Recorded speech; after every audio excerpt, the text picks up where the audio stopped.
Salut à toi, aujourd'hui on va parler du film événement Tenet de Christopher Nolan. Débranche ton cerveau et partons ensemble à la découverte de ce nouveau casse-tête cinématographique.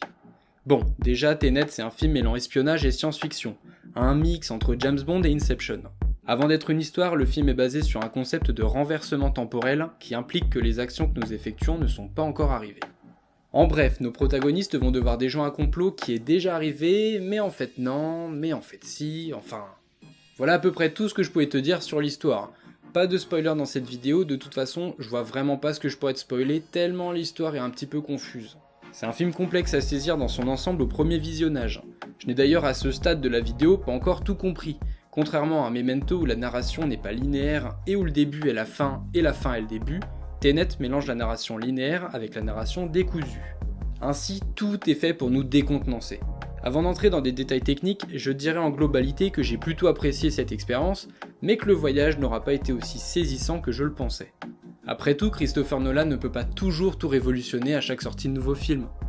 L'aspect que j'ai le plus apprécié dans ce Tenet, c'est le duo Robert Pattinson et John David Washington, qui après Black Landsman envoie du lourd. Le duo fonctionne dans ses interactions et une réelle alchimie est créée.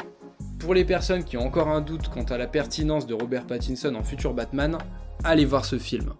Pour ce qui est du concept, il est intelligent et donne envie d'en voir plus. Visuellement, ça rend vraiment bien et ce n'est pas qu'une banale lecture inversée de l'action. Le concept permet d'inverser les points de vue et pour la narration, il permet de mieux perdre le spectateur. Concernant la durée du film qui est d'approximativement 2h30, elle ne se fait pas ressentir. Les scènes d'exposition et de dialogue sont entrecoupées par de longues scènes d'action. Et ce qui fait que ces scènes d'action sont appréciables, c'est qu'elles prennent leur temps. Le montage n'est pas épileptique et il nous laisse digérer ce que l'on voit à l'écran.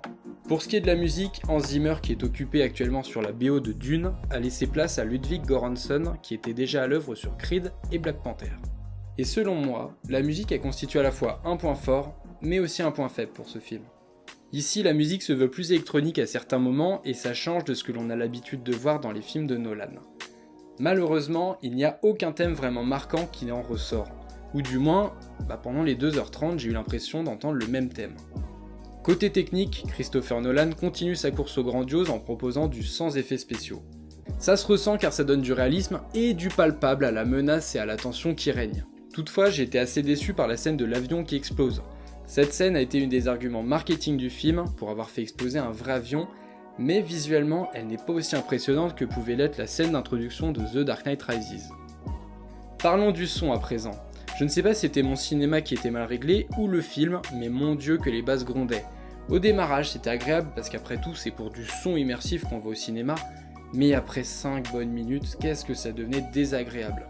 Donc si vous avez pu voir le film en Dolby Atmos, dites-moi en commentaire si vous avez eu aussi ce ressenti, ça m'intéresse. Pour la mise en scène, je me suis surpris à remarquer quelques faux raccords lors de scènes de dialogue avec notamment des vers qui passent d'un coup à la bouche de l'actrice, à un coup posé sur la table, ainsi de suite, et visuellement ça se voit.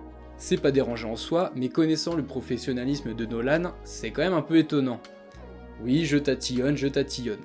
Maintenant, point important, est-ce que c'est un film difficile à comprendre ? Eh bien je dirais qu'au premier visionnage oui, mais ce n'est pas aussi incompréhensible qu'un Mulholland Drive la première fois. A vrai dire, on saisit dans la globalité les enjeux du film, les relations et le rôle des personnages, mais une fois sorti de la salle, on n'est pas là à se poser des questions sur le pourquoi du comment, mais seulement à se dire ok, je suis passé à côté de pas mal de choses, et si je veux pouvoir les comprendre, pas le choix, faut que je retente un visionnage. Du coup, à la fin, je suis pas là à me faire des théories, mais plutôt à me dire que même si j'ai sûrement pas capté un tiers du film, l'expérience était quand même agréable. Pas à la hauteur d'un Interstellar, mais de qualité tout de même. Donc oui, Tenet c'est bien le film qui peut te donner envie d'aller retourner au cinéma pour te donner du spectaculaire comme seul Nolan sait le faire, mais d'un autre côté, c'est pas un film qui va révolutionner l'histoire du cinéma. J'espère que cette critique sans spoiler t'a plu, n'hésite pas à me dire en commentaire ce que t'as pensé du film, à me donner ton avis, ton ressenti et aussi ce que tu as compris, ça pourra peut-être me permettre de comprendre un petit peu mieux la globalité du film.